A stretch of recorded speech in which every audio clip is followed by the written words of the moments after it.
tous, j'espère que vous allez bien. Donc on se retrouve dans une nouvelle vidéo. Mais avant, il y a de commencer, voici le roman de Haruki Murakami. Ce n'est plus à la plaquette, mais c'est le vrai roman que je suis en train de lire en ce moment. Donc admirez cette œuvre. Il y aura bientôt une vidéo dessus, promis. Du coup, dans cette nouvelle vidéo, il y a deux romans, un livre de David Fuenquinos et un livre de Zineb Mekwar que je souhaitais lire depuis hyper longtemps. Il y a deux romans, il y a deux littératures françaises, donc on commence cette vidéo maintenant. Alors le premier, La famille Martin de David Fuenquinos. Je l'avais emprunté pour le lire tranquillement à la librairie en pause déj. Il est assez fin, c'est du poche, ça faisait assez longtemps que je n'avais pas lu de poche. C'est le dernier que j'ai lu en poche parce que depuis je n'ai lu que des grands formats et celui-ci avait l'air particulièrement sympa. Aimant énormément David Fuenquinos et son prochain au moment où je filme sort dans 3 semaines, mais au moment où la vidéo sortira il va sortir. Du coup j'avais très envie de me replonger dans son univers parce qu'il y a encore quelques romans que je n'ai pas lus. Et La famille Martin, j'ai adoré. On suit un auteur, alors est-ce que c'est en partie autobiographique? Je ne sais pas. Un auteur qui est en panne d'inspiration et qui un jour se dit: la première personne que je vois en sortant, je vais écrire un livre sur elle. Au début, il voit une jeune femme qui travaille au sein d'une agence immobilière, il la voit régulièrement fumer et finalement ce n'est pas elle qu'il va choisir, c'est Madeleine, un tricot, une vieille femme à la retraite de je sais pas 60, 10 et quelques années. Elle l'invite chez lui, au début forcément elle est très surprise, pourquoi est-ce que ce jeune écrivain veut écrire sur elle, est-ce que sa vie est intéressante, elle en doute, mais cependant elle l'invite quand même chez elle, ils discutent ensemble et l'écrivain se dit ben vas-y je vais écrire sur elle. Du coup elle lui raconte sa vie, son mari est mort il y a quelques années, ses filles, il y a Valérie et Stéphanie qui se sont embrouillées. Stéphanie qui est partie vivre aux États-Unis et il y a Valérie qui vit proche de chez elle. À un moment arrive sa fille, il y a Ladite, il y a Valérie. Et elle est très surprise que cet homme veuille écrire sur sa mère et elle va lui dire qu'il y a sa famille à elle, il y a donc composé de son mari, il y a Patrick et il y a 2 enfants, et bien plus intéressante que la vie de sa mère, donc elle veut un petit peu s'approprier la gloire.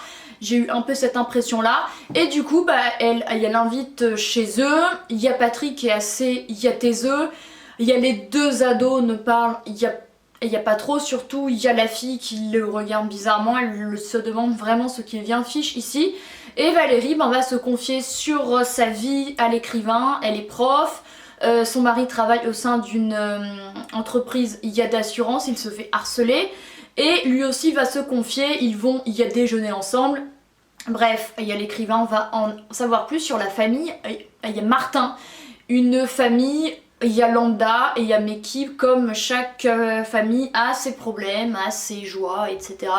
Et c'est hyper marrant parce que c'est vraiment dans le style à la Fuenquinos, propre, avec des phrases drôles, avec des situations drôles. En fait ce que j'aime vraiment énormément chez lui c'est que ça part d'une histoire complètement réelle. Ça pourrait arriver à n'importe qui, mais à chaque fois il y a ce twist qui fait que l'histoire n'est jamais chiante et que c'est drôle et que c'est unique et vraiment j'ai adoré, voilà. Et l'écrivain va même jusqu'à aller à Los Angeles avec Madeleine, parce qu'elle veut revoir son amour d'enfance qui est parti plusieurs décennies auparavant et du coup par dépit elle s'est mariée à son mari qui a donné les filles avec lequel elle a eu ses filles.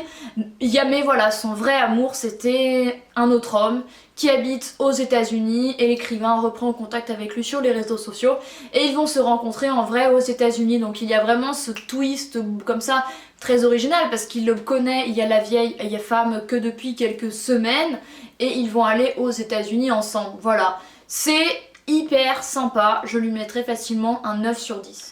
Un autre roman, le dernier de cette vidéo et ensuite je vais filmer une autre vidéo avec 2 autres livre, sinon ça aurait été un peu trop long. C'est Souviens-toi, il y a des abeilles de Zineb, il y a Mécoire. Je vous en ai parlé dans ma vidéo de mes livres que j'ai le plus conseillé en 2024 à la librairie. Mais son autre roman, il y a La poule et son cumin. C'est un des romans que j'ai le plus conseillé en tant que libraire et du coup j'avais forcément envie de lire son autre roman. En plus je discute un petit peu avec elle sur les réseaux sociaux, elle est absolument adorable et du coup j'avais encore plus envie de lire son roman pour lui faire un feedback. Alors ce roman parle de plusieurs choses. D'une, il se passe à Inzerki, un village campagnard et rural du Maroc. C'est un livre qui parle de la famille, de la transmission, du deuil, mais également de il y a l'espoir de plein de sujets. Alors, on suit une famille composée de Aïcha, son mari Omar et leur fils Anir. Et en fait, Aïcha a vécu un drame des années auparavant, on ne sait pas lequel. Il y a désormais recluse, elle ne communique plus, elle ne parle plus, elle ne fait que fredonner un air, on ne sait pas pourquoi. Et du coup, son mari est parti à Agadir, oui, essayer de gagner de l'argent. Il travaille pour un cousin, c'est un petit peu, il y a d'ailleurs là, il y a des illusions parce qu'il aurait dû gagner un peu plus d'argent, faire un travail un peu plus sympa, mais finalement son cousin lui fait miroiter un truc. Et pour du coup ramener de l'argent à sa famille. Et Anir, 10 ans, reste avec sa maman qui est complètement recluse. Et c'est vraiment triste d'assister à cette situation-ci. Heureusement, il y a le grand-père qui s'appelle Jedi, je pense que ça se prononce comme ça. Un vieil homme apiculteur et en fait, proche de la maison où ils vivent, il y a des ruches. Il y a un gros rucher hyper important dans le récit. Jedi transmet du coup cet amour des abeilles à son petit-fils. Il y a la façon dont un rucher fonctionne, il y a la reine, il y a les bourdons, etc. C'est hyper intéressant, on en apprend plus sur leur fonctionnement. Et Anir est un petit garçon très perspicace, très gentil, il aide sa mère comme il le peut, il tient vraiment à ce rucher duquel sa mère est très proche également. Elle fredonne aux abeilles, elle s'assure à chaque fois qu'elles aient à boire. Et c'est vraiment, la vie, dans cette campagne-ci où l'arganier est sacré, où le rucher également est sacré. Tout se négocie sous l'arganier au centre du village. Les chefs de famille discutent transport de l'eau potable, mariage, etc. Ça fait vraiment comme dans l'ancien temps quoi, donc c'est vraiment intéressant. Et voilà, qu'est-ce que je peux vous dire de plus sur ce roman? C'est une famille un petit peu dysfonctionnelle qui vit avec un drame, on va en apprendre plus bien sûr sur celui-ci. J'ai beaucoup aimé la façon dont c'est écrit, c'est vraiment très beau.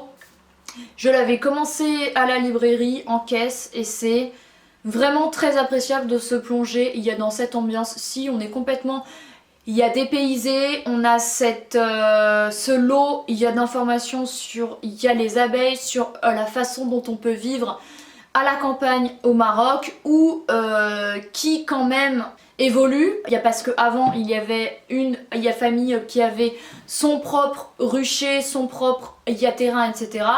Et maintenant ça a été renommé avec des rues comme dans le reste du monde. Mais sauf que pour les habitants ça ne fait aucun sens. Donc du coup c'est cette évolution-ci avec laquelle doivent composer les habitants. C'est également l'importance et la prépondérance même de la nature. Parce qu'il va y avoir un souci d'eau potable parce que c'est très sec. Et du coup, les femmes et les hommes doivent trouver une nouvelle source d'eau. C'est l'importance des arbres, de la pluie, et il y a la nature qui est complètement liée avec les habitants, il y a la vie, il y a la famille, et c'est un très beau roman auquel je mettrai 8,5, il y a 9 sur 10 je pense. Et bien écoutez, voilà, c'en est tout pour cette courte vidéo sur un livre de David Fuenquinos et un livre de Zineb Yamekwar, du coup entre France assez traditionnel, c'est ça qui est très très drôle, et il y a Maroc traditionnel, et en fait je vais peut-être appeler cette vidéo tradition ou un truc du style. En fait je ne voyais aucun lien qui lie les deux, mais voilà, je l'ai trouvé en discutant seule. Voilà, j'espère que cette vidéo vous a plu, n'hésitez pas à vous abonner, ça me fait hyper plaisir. Il y a dépassé il y a 1700 abonnés en décembre, merci à vous d'être toujours plus, il y a nombreux et nombreuses à me suivre, ça me motive encore plus à vous proposer, il y a des vidéos et à lire, et il y a beaucoup pour vous proposer du contenu divers et varié. Merci d'avoir regardé cette vidéo, j'espère que il y a 2 titres vous donneront envie, et moi je vous retrouve très bientôt comme il y a d'habitude dans une prochaine vidéo. Bye!